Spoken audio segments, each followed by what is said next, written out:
Sir నమస్కారం sir. నమస్తే అండి. సార్ 'రవితేజ' గారి 'మాస్ జాతర' సినిమా ఇవాళ రిలీజ్ అయింది.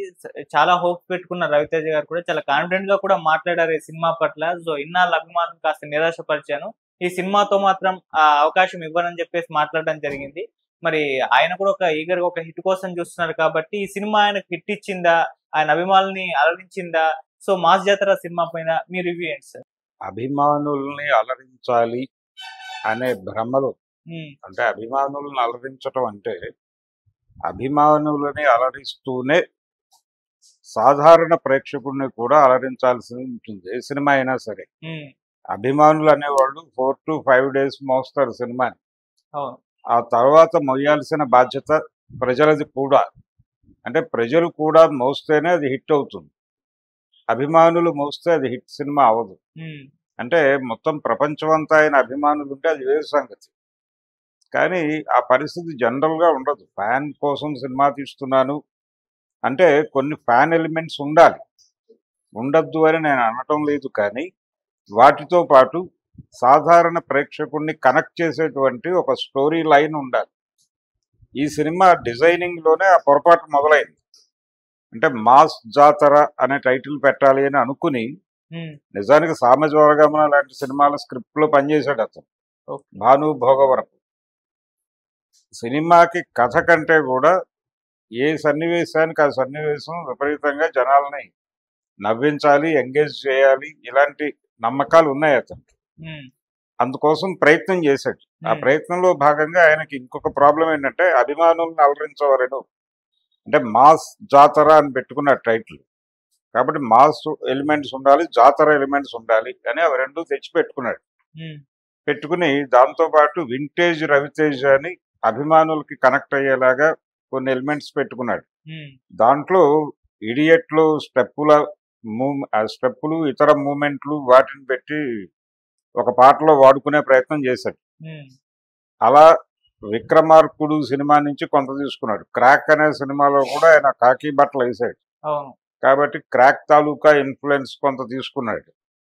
'విక్రమార్కుడు' మేజర్గా తీసుకుంటున్నాను అనేటువంటి భ్రమకి వెళ్ళి, అది ఎంటర్టైనింగ్ రవితేజ క్యారెక్టర్ ఒకటి ఉంటుంది 'విక్రమార్కుడు'. ఆ హ్మ్. రెండు క్యారెక్టర్లని బ్లెండ్ చేసి ఒకటే క్యారెక్టర్గా మార్చి దాన్ని మనం ప్రధాన సరుకుగా వాడుకోవచ్చు అని డిసైడ్ అయ్యాడు ఆయన.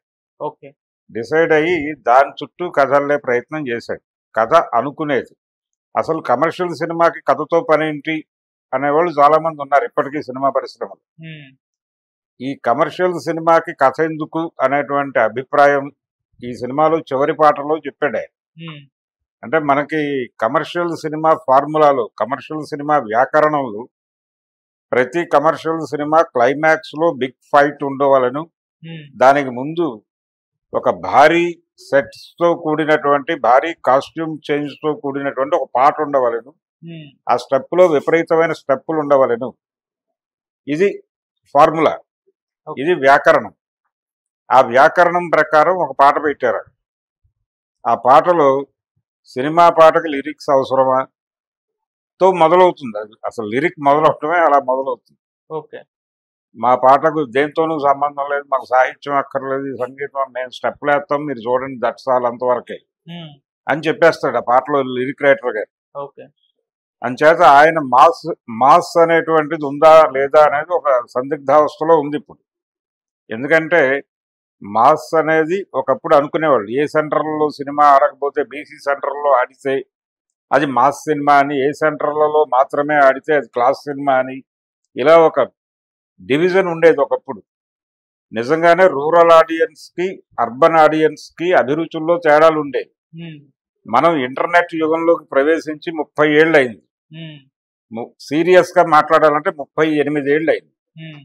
38 ఏళ్ల క్రితమే ఈ ఎల్లలు చెరిగిపోవడం అనే కార్యక్రమం మొదలైపోయింది. దీన్ని ఇప్పటికీ గుర్తించను అంటే ఆ డైరెక్టర్ని చేయగలిగింది ఏమీ లేదు. ఓకే. కాబట్టి ఇది మాస్ అనేటువంటి పదమే ఇర్రెలవెంట్ ఇప్పుడు. ఆ ఇర్రెలవెంట్ పదాన్ని తీసుకొచ్చి దాన్ని జాతరతో మిక్స్ చేసి ఏదో చేద్దాం అనుకుని ఏదేదో చేసి వింటేజ్ హీరోల మీద ఫైట్స్, అలాగే ఎనర్జెటిక్ స్టెప్పులు ఇవి విపరీతంగా ఆడేస్తున్నాయి సినిమాలు. రజనీకాంత్ మీద జైలరు ఇలాంటి ప్రయోగాలు వర్కౌట్ అయినాయి బానే. ఉమ్, అలాగే చిరంజీవి మీద ఎంటర్టైనింగ్ హీరోయిజం బానే వర్కౌట్ చేస్తున్నారు. ఓకే. సో వింటేజ్ హీరోలని ఎలా ప్రొజెక్ట్ చేయాలి అనే దానిలో ఈ నెల్సన్ లాంటి డైరెక్టర్లు కొంత కసరత్తు చేశారు. నిజానికి ఇక్కడ వస్తే మన ఇప్పుడు శివశంకర వరప్రసాద్ అనేటువంటి సినిమా చేస్తున్నటువంటి దర్శకుడు గారికి కూడా దీనిలో పట్టుంది. ఆయన భగవంత్ కేసరి అనే సినిమా అవును. చేసి ఎలా చెయ్యాలి, వింటేజ్ హీరోలను ఎలా వాడాలి అనే దానికి ఒక బెంచ్ మార్క్ తెలుగు సినిమాకు సంబంధించి క్రియేట్ చేసినందుకు అతనికి అభినందనలు చెప్పాల్సిన అవసరం అయితే ఉంది. ఉమ్, అది పద్ధతి. ఉమ్, అలా వెంకటేష్ని ఎలా ప్రొజెక్ట్ చేయాలో ఆయన ఒక సినిమాలో చూపించాడు. అవును. అంటే వాళ్ళ మెరిట్స్ని వాడుకుంటూనే జనాలకి కొత్తగా అనిపించే కొన్ని అంశాలు కథలో నడపాలి. ఓకే.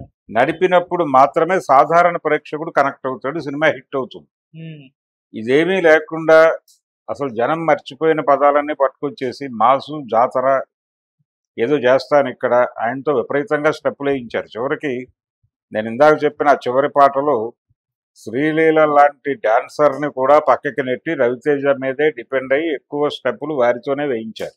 ఉమ్, అది ప్రేక్షకులు మాట్లాడుకునే స్థాయికి వెళ్ళింది. ఏంటి పాపం ఆ అమ్మాయిని అలా కూర్చోబెట్టేశారు అని జనం మాట్లాడుకుంటున్నారు థియేటర్లో. ఇలాంటి కండిషన్లో నడిచినటువంటి సినిమా మాస్ జాతర. ఉమ్, అది వాళ్ళు తీసుకున్నటువంటి ఒక గంభీరమైన నేపథ్యం అనే భ్రమలో వాళ్ళు తీసుకున్నది గంజాయి కథ. ఉమ్, గంజాయి రవాణాకి సంబంధించి ఆ రవాణాను అడ్డుకునేటువంటి ఒక రైల్వే పోలీసు రైల్వే ట్రాక్ మీద గంజాయి రవాణాను అడ్డుకోవడం అనే దాంతో ఈ సినిమా నడుస్తుంది అని మనం ముందే అనుకున్నాం ట్రైలర్ వచ్చినప్పుడే. అక్కడ ఒక డాన్ ఉంటాడు, ఆ డాన్తో కాన్ఫ్లిక్ట్ అనుకున్నాం. ఆ డాన్ క్యారెక్టర్లో నవీన్ చంద్ర కనిపించాడు. దాన్ని కొంచెం ఒక పాత కాలపు బీహారీ దాదా గెటప్ ఒకటి వేశారు ఆయనకి ఇంకొక నార్త్ ఇండియన్ సపోర్ట్ ఉందని చెప్పి ఇంకో విలన్ని చూపించారు. కానీ ఉమ్, దీని వెనకాల ఏదో ఉంటుంది అంటే కేవలం ఇతను కాదు, ఇతని వెనక ఉన్నటువంటి బ్యాక్గ్రౌండ్ను బద్దలు కొట్టాలి ఇలాంటి డైలాగ్స్ ఉన్నాయి. తీరా బ్యాక్గ్రౌండ్ ఏమీ చూపించకుండానే సినిమా ముగిసింది. ఉమ్, అలా చాలా లోపాలు ఉన్నాయి సినిమాలు, చాలా ఇబ్బందికరమైన అంశాలు ఉన్నాయి. వాళ్ళు ఏమీ ఆలోచించకుండా సెట్లోకి వెళ్ళి ఈరోజు ఏం చేద్దామని సినిమా తీసినట్టుగా కనిపించింది. ఓకే. అందుకని ఇది మాస్ అనే పేరుతో అభిమానుల్ని ఏవైనా ఆకట్టుకుందేమో కానీ సాధారణ ప్రేక్షకులకైతే కనెక్ట్ అయ్యే సినిమా కాదు ఇది. ఉమ్, రవితేజకి మరొకసారి రాజ్. చేదు అనుభవమే ఇది. ఉమ్, ఇలాంటి కథలు పక్కన పెట్టి నిజానికి దీనిలో ఏదో కథ ఉండాలని భ్రమింపజేయడం కోసం ఒక తాత పాత్ర పెట్టి ఆ తాత పాత్రకు ఒక చిన్న ఫ్లాష్ బ్యాక్ లాంటిది పెట్టి ఉమ్, దానిలో కథ ఉందని దాని నుంచి ఒక ఎంటర్టైన్మెంట్ పూయించాలని ఒక విఫల ప్రయత్నం జరిగింది.